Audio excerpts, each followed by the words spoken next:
तमाम ख़वातीन की तरह अगर आपका भी यही मसला है कि आज क्या पकाएं, तो आज आपके साथ मैं बड़ी मज़े की सिंपल सादा और इतनी टेस्टी रेसिपी शेयर करने वाली हूँ कि ये सबकी फ़ेवरेट होने वाली है। बिस्मिल्लाहिर्रहमानिर्रहीम, अस्सलाम वालेकुम, मैं हूँ इकरा सलमान। चलें आज की रेसिपी को बनाना स्टार्ट करते हैं।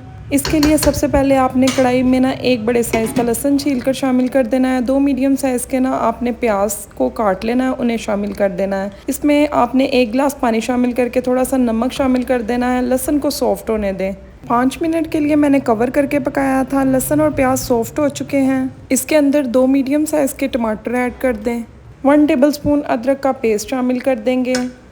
थोड़ी सी हल्दी ऐड कर देंगे। 1.5 टेबलस्पून लाल मिर्चों का पाउडर ऐड कर देंगे। 1/2 टेबलस्पून धनिया पाउडर ऐड कर देंगे। 1/2 टेबलस्पून ज़ीरा पाउडर ऐड कर देंगे और 1/2 टेबलस्पून से भी कम ना इसमें गरम मसाले का पाउडर ऐड कर देंगे। 1/2 कप ऑयल शामिल कर देंगे। सब चीज़ों को अच्छे से हिला लेंगे, कवर करेंगे और टमाटरों को सॉफ्ट होने देंगे। चैनल पर अगर आप लोग नए हैं तो चैनल को सब्सक्राइब कर दें, वीडियो को लाइक कर दें, क्योंकि मैं आपके लिए यूज़फुल टिप्स के साथ कुकिंग की रेसिपीज़ लेकर आती हूँ। ऐसा दिखता है सब्सक्राइब का बटन। चलें जी, अब ना टमाटर हमारे सॉफ्ट हो चुके हैं। अब मीडियम टू हाई फ्लेम करके ना मसाले की अच्छे से बुनाई करेंगे, क्योंकि हमें ना इस रेसिपी के लिए मसाला बहुत ज़्यादा स्मूथ चाहिए, कोई भी चीज़ साबुत नज़र नहीं आनी चाहिए।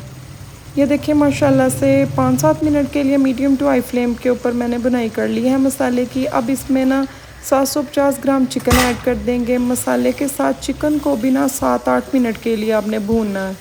जितना मसाला आप भूनेंगे ना उतना ही इस रेसिपी का फ्लेवर निकल कर आएगा। चिकन स्टीम रोस्ट की रेसिपी आप लोगों को बेहद पसंद आई। बहुत प्यारे प्यारे लोगों ने कमेंट किए, उनका बेहद शुक्रिया। अभी भी आपने बताना है कि आप कौन सी सिटी से मेरी वीडियो देख रहे हैं, ताकि मैं आप लोगों का स्पेशल थैंक्स कर सकूं।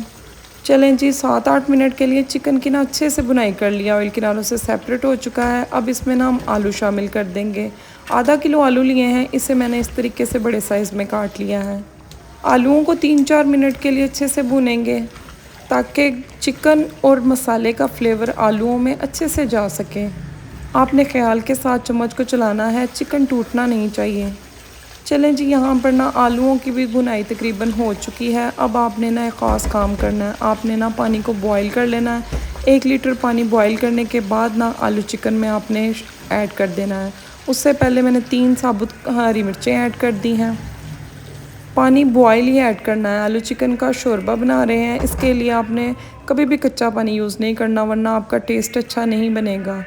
इस तरीके से बनाया गया आलू शोरबा जो है ना, उसमें ना तो लहसुन की स्मेल होगी, ना ही कोई लहसुन प्याज टमाटर आपको तैरते हुए नज़र आएंगे। चलें जी, अब आपने हिला के ना इसको कवर कर देना और हाई फ्लेम के ऊपर बॉयल आने देना ही। जब 3-4 बॉयल आ जाएंगे ना, तो आपने फ्लेम को लो टू मीडियम कर देना है और लो टू मीडियम फ्लेम के ऊपर 10 मिनट के लिए शोरबे की पकाई करनी है।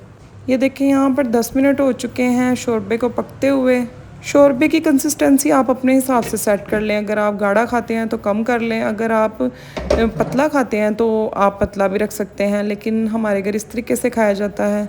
ये बेस्ट ना इसकी कंसिस्टेंसी है। धनिया बारीक कटा हुआ ऐड कर दिया था और 1 मिनट के लिए फ्लेम बंद करके ना मैंने इसे कवर कर दिया था, ताकि इसके ऊपर अच्छा सा अरोमा आ सके। आप देख सकते हैं कवर करने के बाद कितना खूबसूरत और प्यारा कलर आया है, अरोमा आया है, तरी बिल्कुल ऊपर आ गई है। अब हमारा आलू चिकन का सालन जो है मुकम्मल रेडी है। मैं आपको निकाल कर दिखाती हूँ।